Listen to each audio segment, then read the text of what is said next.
Welcome back to the Deep Dive.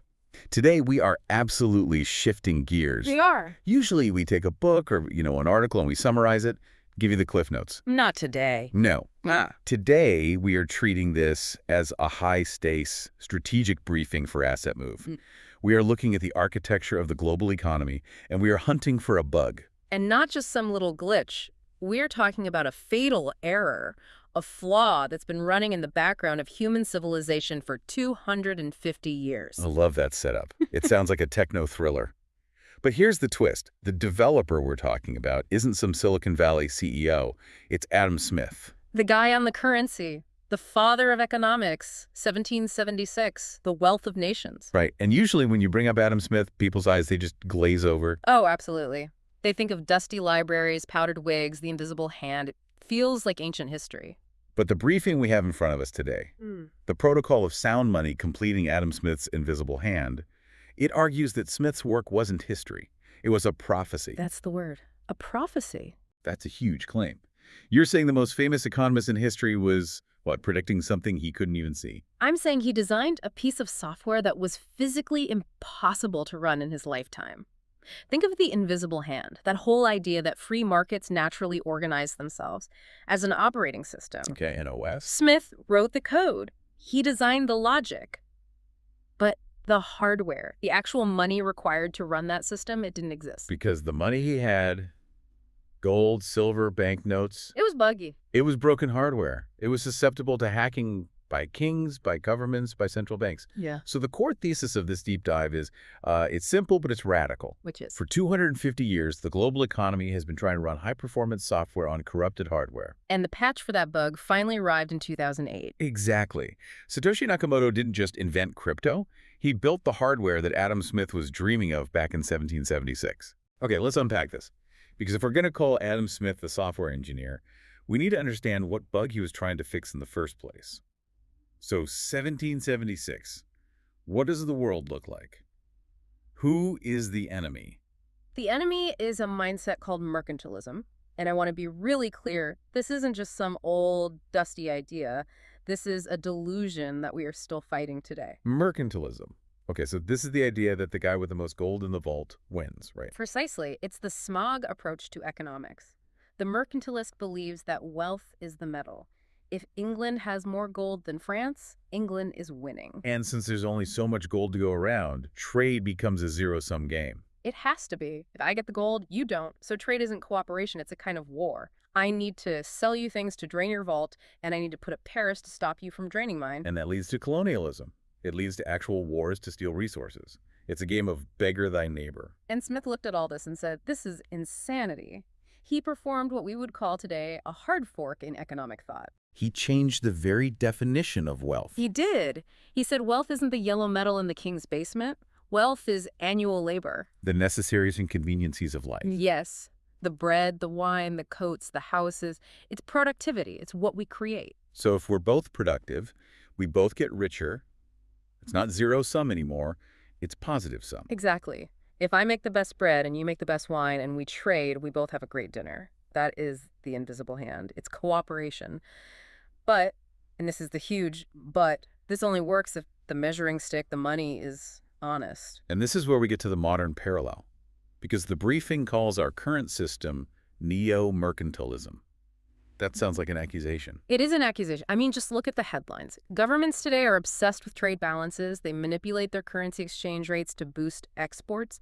They print money to bail out favored industries. So it's the state putting its thumb on the scale. What else is it? They're trying to win a trade war. We are right back to 1776. We're using money as a weapon again, not a tool. We never really left, did we? We just got better at hiding it. Smith wanted money to be a neutral referee, a strategic asset that just measures value. But when the state can print money at will, they aren't neutral. They are players in the game, rigging it in their favor. Which brings us to the most aggressive term in the source material. I was actually surprised to see this. Smith did not mince words. He didn't call inflation monetary policy. No, he did not. He called it a wicked fraud. Wicked fraud. It chills the blood a bit, doesn't it? It does. It implies intent. It's not an accident, it's a crime. Because it is a crime. Think about what money represents. When you go to work, you are trading your time, your actual life force, for those numbers in your bank account. You are storing your past labor to use in the future. Right. I work today so I can eat next month. So when a sovereign, whether it's a king in the 1600s or a central bank today, devalues that currency, what are they doing? They're stealing. They are reaching into the past and stealing your time. They are stealing the labor you already performed. That's a terrifying way to frame it. It's like retroactive slavery. Smith saw it exactly that way. And the briefing brings up some absolute nightmare scenarios from history to prove this point. We all know about the Roman denarius collapsing, but the one that really stuck with me was the Kipper and Wipperzeit. The Kipper and Wipperzeit. Yeah. Sounds like a nursery rhyme, but the description in the notes is, well, it's apocalyptic. It was absolute chaos. Germany, roughly 1619 to 1623. The 30 Years' War is raging, and the local princes need money to pay their mercenaries. Oh, they do. They recall the good silver coins. They melt them down, mix in a bunch of cheap copper and lead, and then mint new coins that look the same but are worth a fraction of the value. It's state-sponsored counterfeiting. It's exactly that. Kipper and Wipper actually refer to the tipping scales they use to cheat the weight. But imagine being a peasant in that market. You bring your grain to town, someone hands you a coin, you have no idea if it's real silver or if it's just junk. So you have to bite it. Yeah. Weigh it every single time. You have to. Every transaction becomes a forensic investigation. Trust just evaporates. And when trust evaporates, trade stops.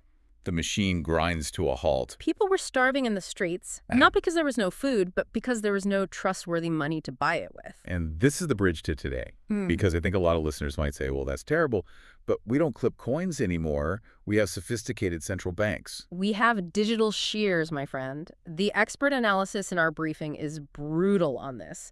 It argues that quantitative easing QE is the exact same mechanic as the Kipper and Wipperzeit. Clipping the edges with a keyboard. It's identical. When a central bank clicks a mouse and creates $1 trillion to buy government bonds, they are diluting the pool. They are watering down the soup for everyone. The mechanism is cleaner, no copper shavings on the floor, but the result is exactly the same. The money in your pocket buys less of the necessaries of life. Exactly. The wicked fraud. So Smith saw this problem. He hated this fraud. What was his solution back then? What did he look to? He looked to the Bank of Amsterdam. He absolutely loved them. And why? Because they were transparent. If you brought them a mixed bag of coins from all over the world, they didn't just take them at face value. What do they do? They would melt them down, weigh the actual silver content, and give you a receipt, bank money, based on that exact weight. So it was a ledger of truth. A trusted ledger. But it required humans to run it. And humans, are corruptible. The Bank of Amsterdam eventually failed, too. They started lending out money they didn't actually have. And this is where the light bulb goes on.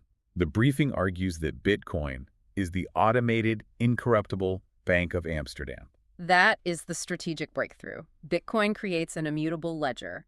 There is no king, no president, no chairman who can decide to clip a Bitcoin. The supply is fixed. 21 million.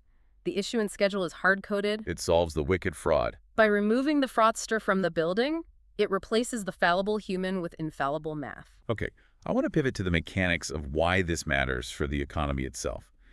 Smith had this amazing analogy of the great wheel of circulation. This is one of his most important concepts. He said, money is the wheel. It carries the hay, the corn, the goods to market. But, and this is crucial, the wheel is not the wealth. Right. You don't eat the wheel. You eat the corn. Exactly. But if the wheel is warped, if the money is unstable, then the cart crashes. The corn doesn't get to market. The great machine derails. And the briefing uses this brilliant metaphor of mud wheels versus steel wheels. And mud wheels. Chin hook. I can just picture it. You're trying to drive a cart, but the wheels are squashing and changing shape every mile. That is fiat currency. It warps under political pressure. And because the wheel is made of mud, you can't really plan a long journey. You only care about surviving today. In economics, we call this high time preference. This is the famous marshmallow test, right? Right. Can you wait for 2 marshmallows later, or do you eat the one right now? Exactly that. But imagine the researcher tells you, hey, if you wait 10 minutes, that second marshmallow might be smaller. Or it might disappear entirely. I'm eating the marshmallow immediately. No question. Of course you are. And that is what inflation does to a society.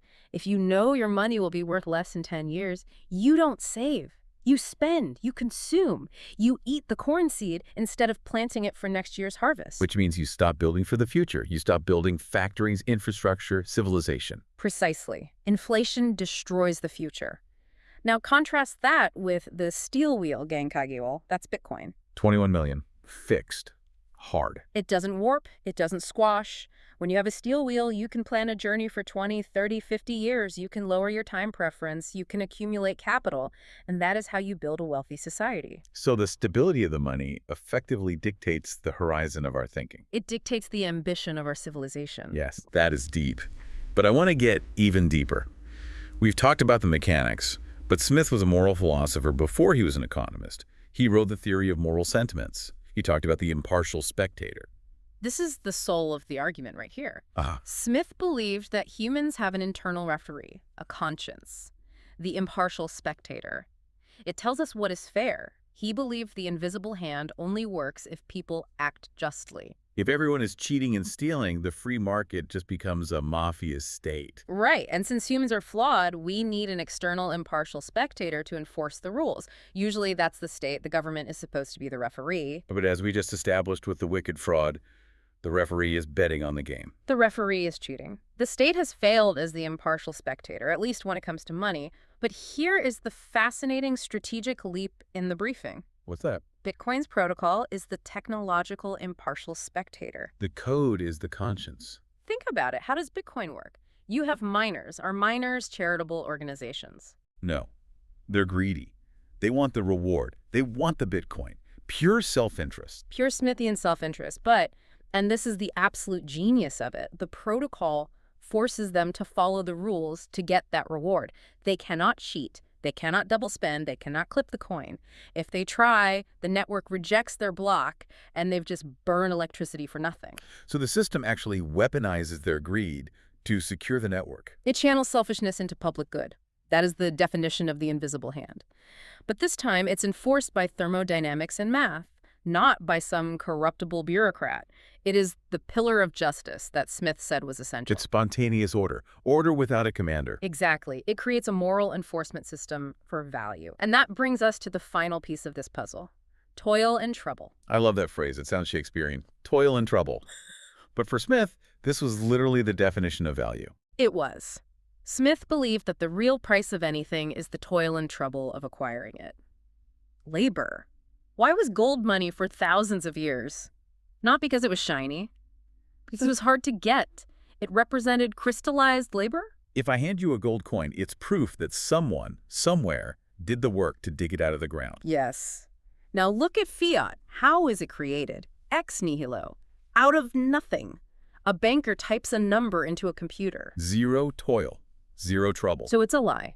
It's a fiction of value that dilutes the real labor of everyone else in the system.